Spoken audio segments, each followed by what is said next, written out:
আপনি কি কখনো ভেবে দেখেছেন যাদের সাথে আপনি খারাপ ব্যবহার করেন, যাদের সামনে টাকা বা ক্ষমতার দাপট দেখান, মৃত্যুর পরে আপনার নিজের শরীরের অবস্থা কী হবে?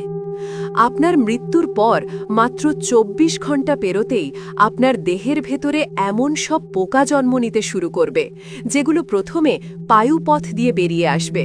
সেই সাথে এমন ভয়াবহ দুর্গন্ধ ছড়াবে যা আশেপাশের কেউ সহ্যই করতে পারে না। এই গন্ধ আবার আরও পোকামাকড়কে আহ্বান করে এবং তারা দল বেঁধে আপনার দিকে ছুটে আসবে। তারপর শুরু হয় আপনার দেহের মাংস খাওয়ার প্রক্রিয়া। আপনার কবর দেওয়ার ৩ দিন পর সবচেয়ে আগে নাক পচে বিকৃত হয়ে যাবে।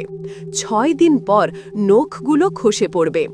তারপর ধীরে ধীরে চুল সহ শরীরের সমস্ত লোম ঝরে পড়বে আর পেট ফুলে উঠবে।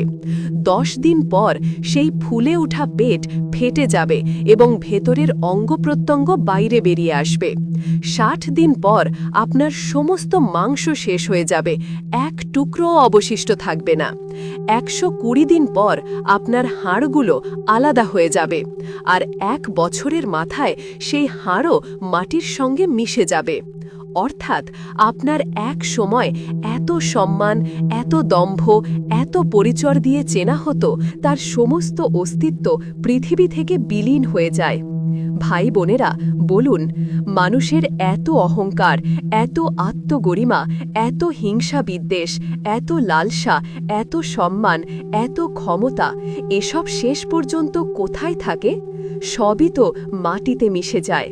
আমরা মাটি থেকে সৃষ্টি, মাটিতেই ফিরে যায়, মাটিতেই আমাদের শেষ ঠিকানা। অতএব আপনার জীবন কিভাবে পরিচালনা করা উচিত তা কি আর নতুন করে বলার দরকার আছে? নম্রতা ও মানবিকতাই হোক আপনার জীবনের একমাত্র পরিচয়, যাতে মৃত্যুর পরও সবাই আপনাকে বলতে পারে মানুষটি খুব ভালো ছিল।